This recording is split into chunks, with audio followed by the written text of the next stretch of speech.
Welcome back جی. Programme آج کی بات اور گفتگو سن رہے ہیں موجود مہمانوں کی. میجر شبیر حسین صاحب اور انعام الرحمان انصاری صاحب آج کے پروگرام میں میرے گیسٹ. آپ سب ٹیلی فون کال پہ ہیں. پوائنٹ آف ویو جو ہے آپ کا اپنا ہے, میرے مہمانوں کا اپنا ہے. ضروری نہیں ہے کہ ہم ایک دوسرے کے پوائنٹ آف ویو سے ہم اگری کریں, لیکن رائے کا احترام جمہوریت ہے, یہ ڈیموکریسی ہے. وجہ صاحب, ہیلری کلنٹن صاحبہ کا فرمان جو ہے پاکستانی قوم کے نام, انہوں نے کہا جی کہ امریکہ کی مخالفت کر کے یا سازشی نظریات کی حمایت کر کے آپ اگر کہیں کہ دنیا میں پاکستان ترقی کرے گا تو یہ آپ کی بھول ہے. اور ساتھ ہی ساتھ انہوں نے وہ تمام احسانات بھی گنوائے جو اب تک وہ ہمارے اوپر کر چکے ہیں.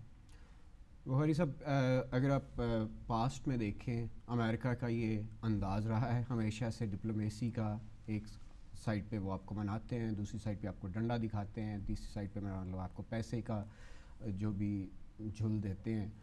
اب بدقسمتی یہ ہے کہ ہم لوگ اس اپنے سچویشن کو صحیح طریقے سے سمجھ نہیں پا رہے. عام عوام کی میں بات کروں, کیونکہ وہ اتنی بے سر و سامانی کے عالم ہیں, کہیں پہ بجلی نہیں ہے, کہیں پہ کھانا نہیں ہے, کہیں پہ علم نہیں ہے, کہیں پہ کچھ نہیں ہے.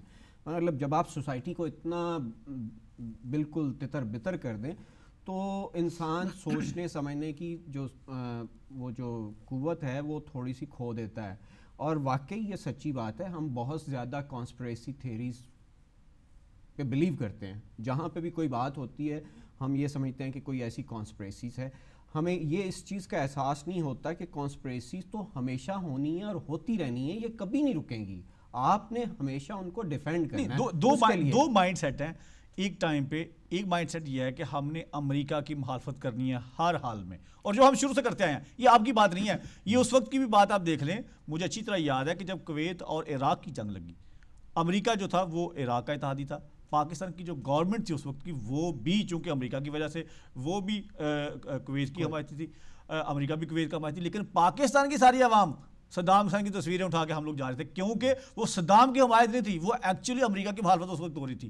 ایک تو مائنڈ سیٹ آج بھی وہ موجود ہے پاکستان میں کہ امریکہ کی مخالفت کرنی ہے کچھ بھی ہو جائے. اور اس کی ریزن کیا ہے, وہ میرے خیال میں ہر مسلمان کے دل میں وہ جو اسرائیل اور فلسطین کا جو معاملہ ہے نا, وہ جب تک یہ معاملہ نہیں سالو ہوتا, وہ کہیں نہ کہیں جا کے جو لٹریچر ملتا ہے بچوں کو, جس طریقے سے بھی جب ہم اپنا دیکھتے ہیں کہ جناب کہ بیت القدس کی جب ہم بات کرتے ہیں تو ہر بندے کے دل میں یہ بات آتی ہے, دیکھو جی اسرائیل نے ہمارے اوپر قبضہ کیا ہوا ہے, ہماری سب سے بڑی عبادت گاہ یا سب سے بڑی مقدس جگہ پہ, اور سب سے بڑی بات یہ کہ اسرائیل جو ہے وہ نہتے فلسطینیوں پہ بچوں پہ جو ظلم کرتا ہے. جب وہ تصویریں میڈیا پہ ہم دیکھتے ہیں تو ہمارے جو لوگ ہیں ان کے اندر ایک نیچرلی ایک غصہ آتا ہے. لیکن اس کے ساتھ ساتھ جو دوسرا مائنڈ سیٹ ہے وہ ہے دہشت گردی کی حمایت کرنا یا دہشت گردی کی مذمت نہ کرنا. یہ دونوں چیزیں ایک ہی مطلب سائڈ پہ جاتی ہیں. آج بھی پاکستان میں, یہ میں دعوے کے ساتھ کہتا ہوں, آج بھی پاکستان میں وہ لوگ موجود ہیں جنہوں نے اسی میران بیس پہ حملے کے اوپر پاکستان کی ملٹری کو, پاکستان کی نیوی کو تو نائل کہا ہے, لیکن ان لوگوں کی مذمت نہیں کی جنہوں نے اتنا بڑا اٹیک کیا ہے.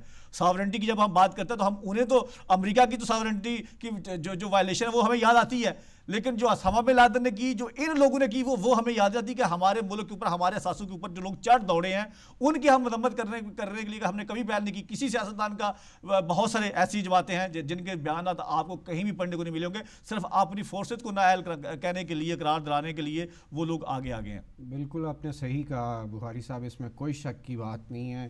ہمیں ان لوگوں کو ہی آن بورڈ لانے کی ضرورت ہے, انہی کو سمجھانے کی ضرورت ہے کہ اصل میں آپ زندگی کے کس حصے میں, مطلب اس ایج کے کون سی ایج میں رہ رہے ہیں, آپ پتہ نہیں کون سی باتیں کر رہے ہیں, کسی ڈسلیوژنڈ ہیں وہ کسی نہ کسی طریقے سے, اس میں کوئی شک کی بات نہیں. ایسے بہت سے لوگ ہیں, ایکسٹریمسٹ ہیں, شاید وہ اپنی سوچوں کے اسیر ہو چکے ہیں, میرا مطلب وہ اپنی ان سوچوں میں اسیر ہیں جہاں سے ان کے لیے نکلنا بہت مشکل ہے. دوسری جو آپ نے بات کی کہ ایسے لوگ جو شاید اسرائیل اور فلسطین, اس میں کوئی شک کی بات نہیں ہے. امریکہ اس نقطۂ نظر کو اچھے طریقے سے نہیں ہینڈل کر پا رہا, اور اس کی وجہ سے امریکہ کی مخالفت ہر اعتبار سے مسلمان ورلڈ میں ہمیشہ رہے گی, اس میں کوئی شک کی بات نہیں. لیکن ہمیں یہاں پہ جو پاکستان کے مسائل ہیں, ہمیں اپنی گراؤنڈ ریالٹیز کے مطابق چلنے کی ضرورت ہے. میرے خیال میں ہماری پالیسیز کئی حد تک خراب رہی ہیں, چاہے وہ امریکہ سے بھیک مانگنے والی ہوں, چاہے وہ اپنی پالیسی میکنگ ہو in terms of making Taliban and supporting such like elements. ان کو ہمیں جڑ سے اکھاڑنے کی ضرورت ہے. آپ نے اس کو دیکھ لیا کہ وہ آپ کی سوسائٹی کے لیے ایک بہت بڑا عذاب ہے. وہ جب سے ضیاء الحق نے یہ سارے کا سارا سلسلہ شروع کیا اور اس کے بعد سے آپ نے اس کو کنٹینیو کیا, آپ کی ایک اپنی پرسیپشن ہے. میں یہ سمجھتا ہوں کہ ہمیں انڈیا کے ساتھ بھی اپنے تعلقات کو بہتر کرنے کی ضرورت ہے. آپ نے اسی خطے میں رہنا ہے اور وہاں پہ وہ ساری کی ساری چیز, آپ کے اپنے آبجیکٹیوز بہت سیدھے ہونے چاہیے. ہمیں یہ نہیں سوچنا چاہیے کہ جناب کوئی دوسرا ملک آئے گا اور آپ کی مدد کرے گا. ہم نے اپنی خود مدد کرنی ہے. آج ہلری کلنٹن کا بھی بیان یہی تھا, اس نے کہا جناب ہم آپ کی مدد نہیں کریں گے, آپ نے اپنے پرابلمز خود ہی سالو کرنے ہیں. بالکل یہ آپ کی لیڈرشپ کے اوپر ہے, بالکل جب تک آپ خود بھی کریں گے. ٹھیک, میرا مطلب آپ کو I believe سر یہ تو خدا بھی کہتا ہے نا کہ میں ان لوگوں کی مدد نہیں کرتا جو اپنی مدد آپ نہیں کرتے. Absolutely. آپ کو یہاں پہ ایک چیز کا بہت بڑا سٹیپ لینے کی ضرورت ہے, جس طرح سے سیری صاحب نے پہلے کہا کہ ہمیں امریکہ کی امداد سے تو چھٹکارا حاصل کرنا چاہیے. اینڈ آئی بلیو کہ slowly and gradually most of the political parties Pakistan میں جو ہے وہ اس کنسنسس پہ آئے جا رہی ہیں. جو میں آپ نے کہا کہ آج ہلری کلنٹن کے سامنے اس طرح سے مؤدبانہ بیٹھے تھے, آئی فیلٹ کہ ایگزیکٹلی اپوزٹ ٹو دیٹ کہ آج کافی ٹینشن تھی اس ساری میٹنگ میں جو کہ بڑی ویزیبل تھی. اور آپ نے دیکھا ہوگا جو اس کی پریس کانفرنس تھی ہلری کلنٹن کی, اس سے بھی اس کی سٹریس اور اس کی ٹینشن بڑی واضح نظر آ رہی تھی. السلام علیکم.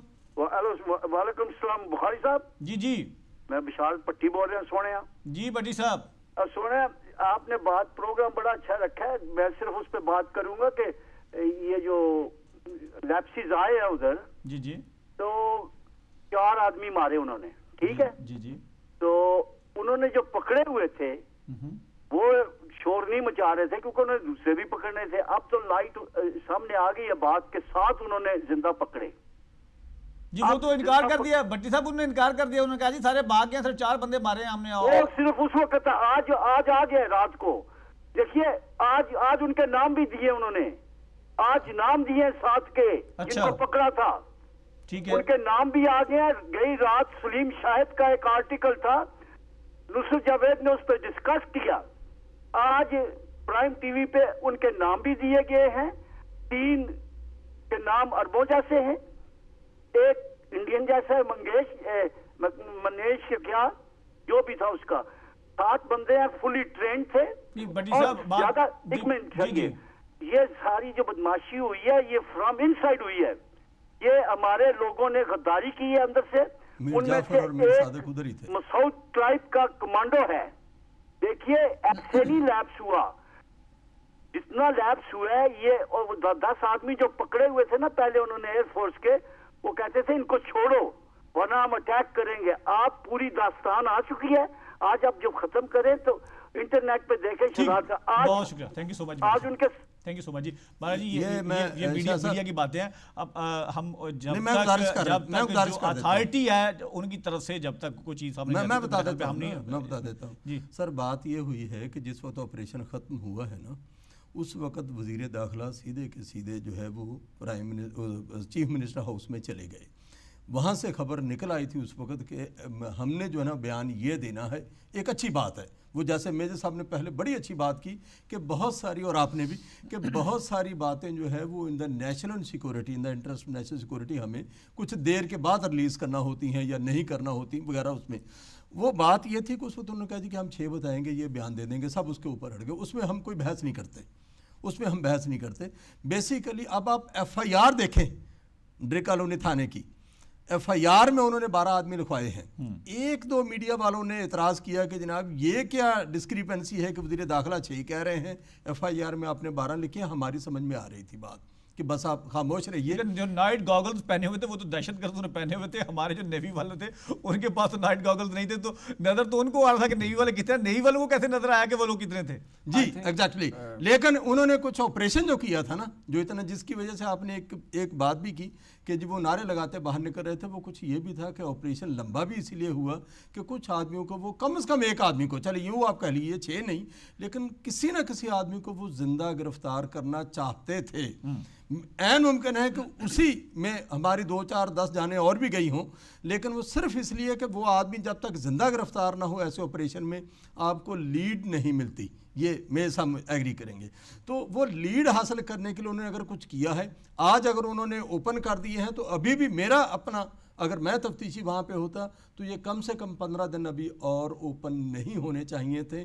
ہم سب آدمی اس پہ خاموش ہے، اس پہ کسی نے اعتراض نہیں کیا کہ یہ 6 اور 12 کی ڈسکریپنسی کیا ہے، نہ کسی میڈیا والے نے، نہ کسی میڈیا انویسٹیگیٹر نے، نہ ہم اپنے آپ میں۔ ٹھیک ہے میرے صاحب، یہ جو باتیں ہو رہی ہیں جی کہ وہ اردو لینگویج بھی یوز کر رہے تھے اور کوئی اور زبان بھی بول رہے تھے، اور زبان جو تھی وہ اسپیسیفکلی شانتی رکھو، اس طرح کے الفاظ جو ہیں وہ اکارڈنگ ٹو دی انویسٹیگیشن یہ پتہ چلا ہے کہ ایک اسپیشل انڈین فریکوینسی پہ یہ سارے کا سارا ڈسکشن ہو رہی تھی۔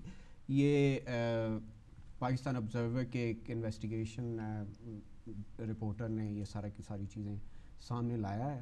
اب گورنمنٹ کا کیا اس کے بعد جواب آتا ہے؟ جب تک گورنمنٹ نادرا نے کہا کہ ہمارے پاس ان لوگوں کے کوئی ریکارڈ تو نہیں ہے، اور ہمیں یہ چیک کرنے کے لیے کہ یہ فلاں شخص کس ملک سے تھا یا فلاں شخص کس، ان کا ہمارے پاس نمونے ہیں تمام ممالک کے، لیکن اتنی جلدی نہیں ہم بتا سکتے۔ تو ہم نے اتنی جلدی کیسا اندازہ لگا لیا کہ فلاں ازبک ہے یا فلاں چیچن ہے؟ یہ تو کیا سرائیاں ہیں، موسٹ پروبلی آپ شکلوں سے کسی کا اندازہ لگاتے ہیں، کیونکہ اگر مجھے بھی کوئی، ہم نے تو تنظیم کا نام بھی دے دیا کہ فلاں تنظیم سے فلاں بندے کا تعلق تھا، فلاں تنظیم سے فلاں بندے کا تعلق تھا۔ تو یہ ان کے پاس پہلے کوئی ایسی ڈیفینیٹلی رپورٹس تھیں کہ ایسا کچھ نہ کچھ ہونے والا ہے، اس کے مطلب انٹیلیجنس ایجنسیز جو ہیں، انفارچونیٹلی ہم لوگ اس چیز کا شاید صحیح طریقے سے سمجھ نہیں پاتے۔ ہم بہت سی باتیں کرتے ہیں کہ ISI یہ نہیں کر رہی، فوج یہ نہیں کر رہی، لیکن آپ یہ نہیں دیکھتے کہ آپ کے پاس بہت لمیٹڈ ریسورسز ہیں۔ اگر میرا بس چلے تو میں ISI کو اور زیادہ ریسورسز دوں۔ ISI کی بہت کم ریسورسز ہیں اور وہ بہت میگر ریسورسز کے ساتھ بہت بڑا کام کر رہے ہیں۔ آپ ایٹ وار ہیں اور آپ ایک فرنٹ پہ نہیں لڑ رہے، آپ ایک سائڈ پہ دہشت گردوں سے لڑ رہے ہیں، دوسری سائڈ پہ دشمنوں سے باہر کے ایسے ممالک سے لڑ رہے ہیں جو آپ کو ہر اعتبار سے ایک فیلڈ اسٹیٹ بنانے کے لیے تیار ہیں، آپ کے پہلو میں بیٹھے ہوئے ہیں، آپ کو سب کچھ نظر آ رہا ہے۔ تو اس لیے آپ کے مسائل جو ہیں وہ اتنے آسان نہیں ہیں۔ گو کہ یہ مسائل، میں بار بار یہی کہتا ہوں کہ ہماری کم نظری تھی، ہماری اگر ہمیں دور اندیشی ہوتی تو ہم اس طرح کی پالیسیز نہ بناتے۔ یہاں پہ میرے خیال میں ہم لوگوں کو اس وقت بہت اچھی اسٹریٹجی جو ہے وہ ڈیوائز کرنے کی ضرورت ہے اور اس کو امپلیمنٹ کرنے کی ضرورت ہے۔ بدقسمتی سے ہم بہت سے ایسے پلانز بناتے ہیں، 5 سالہ پلان اور فلاں پلان اور یہ کر کے، لیکن اس کی امپلیمنٹیشن نہیں ہوتی۔ جہاں تک میرا اپنی آبزرویشن ہے، میں یہ سمجھتا ہوں کہ آج سے کچھ نہ کچھ چینجز آئی ہیں، جو آپ نے ہلری کلنٹن کے اس سے America definitely can not afford to lose Pakistan because it is not in the best interest of America. ہم بھی امریکہ کو لوز کرنا جو ہے وہ ہمارے انٹرسٹ میں نہیں ہے۔ ہم کوئی جذباتی باتیں کرنے سے یہ پرابلمس سالو نہیں ہوں گے۔ یہ پرابلمس اتنے چھوٹے نہیں ہیں جتنے نظر آتے ہیں، یا اتنی دہشت گردی کے جو چند نشانے ہیں اس پہ محیط نہیں ہیں، یہ بہت بڑے پرابلمس ہیں۔ میں ذاتی طور پہ سمجھتا ہوں کہ 2014 تک بہت کٹھن ٹائم ہے پاکستان کے لیے۔ اللہ کرے پاکستان اس میں نبرد آزما ہو۔ Definitely I will not suspect کسی بھی اپنے لیڈر کی، مطلب جو بھی اس کی حب الوطنی ہے اس پہ مجھے بالکل کوئی شک نہیں ہے، چاہے وہ چیف آف آرمی اسٹاف ہے، ایک منٹ میں لیتا ہوں یہاں پہ۔ میں نے گزارش کی ہے، جیسے میرے صاحب نے ابھی ایک دوسرا سٹانس لیا نا، وہ حب الوطنی اپنی جگہ پہ ہم نہیں کہتے۔ یہ جو آپ چھوٹی چھوٹی جزیات کی بات کر رہے ہیں نا، 2 تھے، 12 تھے، 6 تھے، آ گئے چلے گئے، میں اس کی بات نہیں کرتا۔ میں تھوڑا سا اوپر کے لیول کی بات کرتا ہوں۔ میں نے جو پہلے گزارش کی تھی، میں نے یہ نہیں کہا کہ امریکہ کے ساتھ ہم نے لڑائی کرنی ہے، نہ 5 گھوڑوں کے ساتھ اور نہ 5 ڈویژن کے ساتھ۔ لڑائی والا آج کل زمانہ گزر گیا۔ لڑائی تو ہم کر ہی رہے ہیں پچھلے 10 سال سے۔ آج کل جنگوں کا جو ہے جیسے کہتے ہیں کسی زمانے میں تیروں سے شروع ہوتی تھی، پھر گھوڑوں پہ آ گئی، پھر وہ جیسے کہتے ہیں توڑے دار بندوقیں آ گئی 1857 کی لڑائی میں، اس کے بعد دوسرے آ گئے، ٹینکوں کی لڑائی آ گئی، پھر اب ٹینکوں سے گزر کے ہوائی جنگ آ گئی۔ اب یہ اکنامک وارز ہیں۔ اب یہ ٹیررسٹ وارز ہیں، یہ جنگ کا انداز اور ہے. جنگ کی حالت میں تو ہم پہلے ہی ہیں، ہمیں کسی خوش فہمی میں مبتلا نہیں رہنا چاہیے. ہم امریکہ کے ساتھ تعلقات توڑ نہیں سکتے، لیکن ہم اپنے نیشنل انٹرسٹ کے چکر میں ہم اپنے لیے تو بہتر پالیسی بنا سکتے ہیں نا. اس کے لیے میرے صاحب نے پہلے جو بات کی تھی وہ بہت سونے میں تولنے کے مترادف تھی کہ سب سے پہلے تو آپ اپنے پاؤں پہ کھڑا ہونا سیکھیے اور ان کی امداد کو ٹھکرا دیجیے. وہ تو انہوں نے خود کہا جی کہ آپ اپنے پاؤں پہ کھڑا ہوں، وہ تو بیچارے کہہ رہے ہیں وہ ہم سے کچھ نہ لیں، اپنے پاؤں پہ کھڑا ہوں. لیکن اب آپ کا بجٹ بھی اگر نہیں بنتا سال کا تو اس کو ان کا نہ بنے نا. میری گزارش آپ سنیے، انہوں نے سر 1.5 بلین انہوں نے جو پچھلے سال کی انہوں نے قسط دینی تھی، ریکارڈ آپ دیکھ کے دیکھ لیجئے. ایک 10.65 بلین کی میں نے پہلے گزارش کرتی جو کہ مشرف صاحب کے زمانے میں آئی تھی. ان کے دور میں جو باقی تو ان کا پتہ نہیں، لیکن جو سامنے فگر آئی ہے لکھی وہ یہی ہے کہ جو پچھلے سال کی، اس سے پچھلے سال کی جو کیری لوگر کی قسط تھی وہ تو انہوں نے برابر کر دی. ہماری جو اعلان کیا تھا انہوں نے سیلاب زدگان کے لیے انہوں نے الگ سے ہمیں $1 بھی نہیں دیا، کیری لوگر بل میں شامل کر دی. اگلے آج وہ بتا کے گیا، انہوں نے کہا جی ہم نے دیے ہیں. یہ الگ بات ہے کہ اگر آپ کے سامنے نہیں آئے تو انہوں نے کہا جی ہم نے سیلاب زدگان کی، میں تو پھر وہیں پہ میں آ رہا ہوں. تو پھر ہماری پولیٹیکل فارم ہے. شکیل راٹھور صاحب لندن سے میں آتا ہوں. جی آپ السلام علیکم. ہیلو السلام علیکم سر. جی وعلیکم السلام شکیل. ہاں جی سر، بڑا اچھا ٹاپک آپ نے چوز کیا ہے. Thank you. آج جیسے پاکستان کی پالیسی پہ یا پاکستان کی اس وقت فورن افیئرز میں سچویشن جو جا رہی ہے، اس میں جو ہماری آرمی نے ایک جو بدترین اور سیاہ ترین رول ادا کیا ہے گزشتہ 60-61 سالوں میں، ہماری فوج نے سر لڑی ہے، 3 جنگیں لڑی ہیں. 48 میں لڑی ہے، 63 میں ایک لڑی ہے، 71 میں لڑی ہے، اور ایک کارگل کی ایک چھوٹی سی جنگ بھی ہوئی تھی. 4 جنگیں ہماری فوج بادشاہ نے ہاری ہیں. اس کے بعد جو ابھی ایک جنگ ہماری جو سو کالڈ ٹیررسٹوں کے خلاف ہو رہی ہے، دہشت گردوں کے خلاف جو ہو رہی ہے، ہمیں نظر یہی آ رہا ہے کہ ہماری آرمی اب بیرکس کے اندر بیٹھ کے یہ جنگ ہار رہی ہے. جس طرح سے GHQ کے اوپر قبضہ ہوتا ہے، جس طرح سے یہ ایئر فورس اور جو نیول بیسز پہ اوپر یہ اندر گھس کے جس طرح سے اتنا کور کے اندر آ کے ہمیں مار رہے ہیں، پیٹ رہے ہیں ہمیں، مجھے تو پاکستان کا اس وقت خدا ہی حافظ لگتا ہے. ہماری اصل میں ہماری فوج اشرافیہ نے ہماری فوجیوں کو، جو ہمارے لیفٹیننٹ ہوتے ہیں اور جو ہمارے یہ ابھی ریٹائرڈ میجر صاحب بیٹھے ہوئے ہیں، یہ کلچر، یہ برانڈ کلچر، یہ ایک میرے بھائی صاحب کالر سے انہوں نے بڑا اچھا ورڈ یوز کیا تھا اس فوج کے لیے کہ it's the mummy that the army. ہمارے جتنے بھی آفیسرز ہوتے ہیں یہ چھری کانٹا کلچر، ڈانس کلچر، ان کی جب پاسنگ آؤٹ ہوتی ہے اس کے بعد ان کا ڈانس ہوتا ہے جہاں پہ یہ مطلب کافی مشروب پیے جاتے ہیں.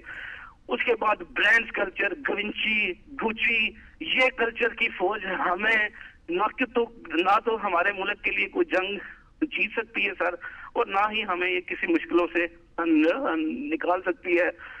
اور گزشتہ 30 سالوں میں ہم نے 2 آرمی کے ڈکٹیٹرز دیکھے، اور دونوں پتہ نہیں یہ ہماری فوج کس قسم کی معذرت کے ساتھ کس قسم کی مخلوق ہے. یہ ایک جو ڈکٹیٹر جنرل ضیاء الحق صاحب ہے، وہ ایکسٹریمسٹ سے انتہا پسند تھے، وہ اسلام پسندی کی بات کرتے تھے. ان کے دور میں پاکستان ایک اس طرف گیا کہ جناب زبردستی نمازیں پڑھو، یہ کرو، طالبان کلچر آیا. اس کے بعد جماعت اسلامی کو انہوں نے بوسٹ اپ کیا. اس کے بعد جو دوسرا ڈکٹیٹر آیا، اس نے پہلی انٹری 2 کتوں کو اپنی 2 جو بغلیں تھی ان کے نیچے رکھ کے اس نے انٹری ماری. اور اس کے بعد جو اس نے کلچر پیش کیا، مجھے سمجھ نہیں آتی ہے کہ ہماری فوج کا مائنڈ سیٹ کیا ہے، وہ چاہتے کیا ہیں ان کے اندر. ابھی یہ ہمیں اب معلوم ہو رہا ہے کہ کوئی انسائڈ لوگ تھے. ابھی یہاں پہ یہ میجر صاحب ہمارے جو بیٹھے ہوئے ریٹائرڈ میجر صاحب، ہیلو جی سر، ہاں جی، یہ جو ہمارے ریٹائرڈ میجر صاحب یہ بات کر رہے، کوئی انڈین فریکوینسی پہ بات کر رہے تھے دہشت گرد، پھر یہ کہہ رہے ہیں کہ کوئی اندر کے لوگ بھی تھے. کیا پاکستان فوج کے بیچ میں ہندوستانی بھرتی ہو گئے ہیں؟ کیا انڈینز ہیں ہم؟ انڈین نیشنلسٹ، انڈین نیشنل لوگ ہماری آرمی فضائیہ کے اندر، آرمی کے اندر اور نیوی کے اندر وہ بھرتی ہو گئے ہیں کہ اگر انڈین فریکوینسی پہ بات کرنے والے لوگ آ رہے ہیں، وہ آ کے مار رہے ہیں ہمیں، تو اگر اندر سے مدد آ رہی ہے تو کیا روک ایجنٹ سے؟ بہت شکریہ شکیل، تھینک یو سو مچ. جی جی سر صاحب میں ایک ہی گزارش کرنے والا ہوں نا، یہ میر جعفر اور میر صادق جو نا یہ ہر جگہ پہ ہر معاشرے میں یہ ہمارے جہاں پہ رہتے رہے، ہم انالیسس کرتے ہیں، سبق کرتے ہیں جو ہم نے اسی قوم سے، جب قوم میں خرابیاں ہوتی ہیں تو آپ نے بڑی اچھی بات کی وہ پہلے، یہ سارا وقت کے ساتھ ساتھ جو ہے نا اس کو ہمیں نیشنلسٹ سوچ کے ساتھ، ہم نے اس کو پازیٹیو سوچ کے ساتھ ہم نے آگے بڑھانا ہے. جی بڑی سیدھی میں ایک اس کو اینڈ کرتا ہوں، اگرچہ بت ہیں جماعت کی آستینوں میں، ہمیں ہے حکم اذاں لا الہ الا اللہ. جی میجر صاحب. بخاری صاحب یہ جو لاسٹ کالر تھے شکیل صاحب، بہت بٹر انہوں نے باتیں کی ہیں فوج کے بارے میں، شاید بہت سی ڈس انفارمیشن ہے. سب سے پہلے تو میں یہ کہنا چاہوں گا کہ جو جنگیں لڑی جاتی ہیں وہ قومیں ہارتی ہیں اور قومیں جیتتی ہیں، فوجیں نہیں جیتتی ہیں اور فوجیں نہیں ہارتی ہیں، یہ کبھی نہیں ہوا. آپ کے کیا ریسورسز ہیں، آپ کی کیا لیڈرشپ ہے، آپ کی جو فوج بنے گی وہ آپ ہی قوم میں سے بنے گی. اور جہاں تک انہوں نے کہا کہ یہ لیفٹینٹ گوچی اور یہ ساری ڈس انفارمیشن ہے، ایسا کچھ نہیں ہے. ان کو اس بات کا احساس نہیں ہے کہ پچھلے 5-6 سالوں سے فوج نے کوئی کم از کم 5000 اپنے افراد کی شہادت پیش کی ہے اس ملک کے لیے. سر اس میں کچھ شک نہیں. دیکھیں مجموعی طور پہ میجر صاحب جب ہم بات کرتے ہیں تو ہمیں دیکھنا یہ ہے کہ اگر یہ حالات اگر ایوانوں تک، سول سوسائٹی تک ملٹری کی ایکسیس نہ ہوتی اور سول سوسائٹی کی ملٹری تک ایکسیس نہ ہوتی تو میرے خیال میں آج کسی بندے کی یہ جرت نہ ہوتی کہ پاکستان کے فورسز کے اوپر کوئی انگلی اٹھا سکتا. یہ میں سمجھتا ہوں کہ موقع دیا ملٹری نے. بخاری صاحب اس سے کوئی اختلاف نہیں ہے، میں نے ہمیشہ یہ کہا ہے کہ ڈکٹیٹرشپ کو کبھی بھی ایکسیپٹ نہیں کرنا چاہیے. ادارے جب اپنی لمٹ سے باہر آ جاتے ہیں ایبسولوٹلی، لیکن اس کے لیے قوم میں اتنا شعور ہونا چاہیے کہ وہ اس ڈکٹیٹرشپ کو نہ آنے دے اور اس کو روک دے. وہ ڈکٹیٹرز جو ہوتے ہیں وہ انڈیویجولز ہوتے ہیں، وہ انسٹیٹیوشنز نہیں ہوتے، وہ کبھی ایسا نہیں ہوتا. جہاں تک انہوں نے بات کی اس نیول بیس کی، نیول بیس میں اگر آپ نے دیکھا ہو اس لیفٹیننٹ یاسر عباس نے who has been recommended for نشان حیدر، اس نے پتہ نہیں کیا کچھ بچا دیا وہاں پہ. مطلب that is what the face of army is. فوج نے بہت بہادر سپوت دیے اور ہمیشہ ایسا کیا. آپ نے بہت میگر ریسورسز کے ساتھ اس ملک کا دفاع کیا ہے. آپ نے آج تک جس مقام پہ ڈیفینسولی آپ اس مقام پہ کھڑے ہیں، تو میرے خیال میں اس میں ڈیفینیٹلی سب سے بڑا فیکٹر جو ہے وہ پاکستان آرمی کا ہے. اور پاکستان آرمی بہت پروفیشنل ہے. لوگوں کو بہت ڈس انفارمیشن اس وقت جا رہی ہیں، بہت سا میڈیا، لیکن وہ جو ڈس انفارمیشن سر وہ انڈیویجول کی طرف سے آتی ہے. وہ ایبسولوٹلی وہ آپ کو ڈس انٹیگریٹ کرنے کے لیے بدقسمتی سے سوسائٹی میں اور زیادہ میں نے شروع میں کہا کہ جو ہماری جو سول سوسائٹی کے لوگ ہیں، جو ہمارے سول سوسائٹی کے لوگ ہیں، وہ یہ سمجھتے ہیں کہ ان کی عام آدمی کی ایکسیس ہی نہیں ہے کسی ملٹری چھاؤنی میں جانے کے لیے. کوئی بندہ کبھی سوچتا نہیں ہے. آپ روڈ سے گزر جاتے ہیں، ادھر یہ راہ والی کینٹ ہے جی، ادھر کھاریاں کینٹ ہے، ادھر جیلم کینٹ ہے. کبھی کسی بندے کو ضرورت نہیں ہوتی کہ ادھر جا کے دیکھ سکے. ان کے لیے وہ ایک ڈریم ورلڈ ہے. ان کو پتہ ہی نہیں ہے کہ ان بیرکس میں کیا کیا ہوتا ہے، ان گراؤنڈ میں کیا کیا ہوتا ہے، یہ کتنی محنت کرتے ہیں، یہ بیچارے کتنی ٹریننگ کرتے ہیں، کتنے ہارڈ لوگ ہیں یہ. لیکن ان کے پاس جو انڈیویجولز کی جو کردار آتا ہے وہ سمجھتے ہیں کہ شاید یہی کردار سب کا ہے. اور وہ چند لوگ ایسے ہیں جو دودھ خود پیتے ہیں اور جاگ دوسروں کے چہروں پہ بل دیتے ہیں. وہ تو پھر پوری سوسائٹی آپ دیکھیں آپ کس طرح سے ڈسنٹیگریٹڈ ہیں، کتنی تھینک یو سو مچ انعام الرحمان ساری صاحب، میجر شبیر صاحب آپ کا بہت شکریہ، آپ سب کا بہت شکریہ. یہاں آج اس پروگرام میں کسی کے اوپر کوئی تنقید کرنا کوئی مقصد نہیں تھا. محترمہ ہیلری کلنٹن صاحبہ کا دورہ ہم نے ڈسکس کیا، اور جو کوتاہیاں جو خامیاں ہیں وہ پاکستان کی فوج میں ہو، وہ نیوی میں ہو، وہ ایئر فورس میں ہو، وہ سول سوسائٹی میں ہو، وہ پالیٹیشن میں ہو، ہمیں اپنا احتساب خود کرنا ہے. بحیثیت شہری، بحیثیت پاکستانی، جب تک ہم اپنا احتساب خود نہیں کریں گے اور ہم ان کالی بیڑوں کو جب تک اپنی صفوں سے باہر نہیں نکالیں گے، وہ عام گھروں میں بھی چھپے ہوئے ہیں، وہ ہمارے گلی محلوں میں چھپے ہیں، وہ ہماری بیرکس میں چھپے ہوئے ہیں. ان کالی بیڑوں کو جب تک ہم باہر نہیں نکالیں گے، ان ایجنٹس کو باہر نہیں نکالیں گے جو دوسروں کے نشانے پہ دوسروں سے فنڈز لے کے اپنی قوم کو، اپنے ملک کو تباہ کر رہے ہیں، میرا خیال ہے ہم کبھی بھی کامیاب نہیں ہو سکیں گے. اس وقت جتنا یکجہتی کا ہمیں مظاہرہ کرنا چاہیے، جتنا اتحاد کا، جتنا اتفاق کا، اور ایک دوسرے کو پازیٹیو لینڈ چاہیے. جو ساری صاحب نے بات کی، پازیٹیو وے میں ہمیں آگے بڑھنا ہے اور دنیا کے ساتھ چلنا ہے. سب کے اوپر تنقید نہیں کرنی چاہیے. اجازت دیجیے اذان کے بعد.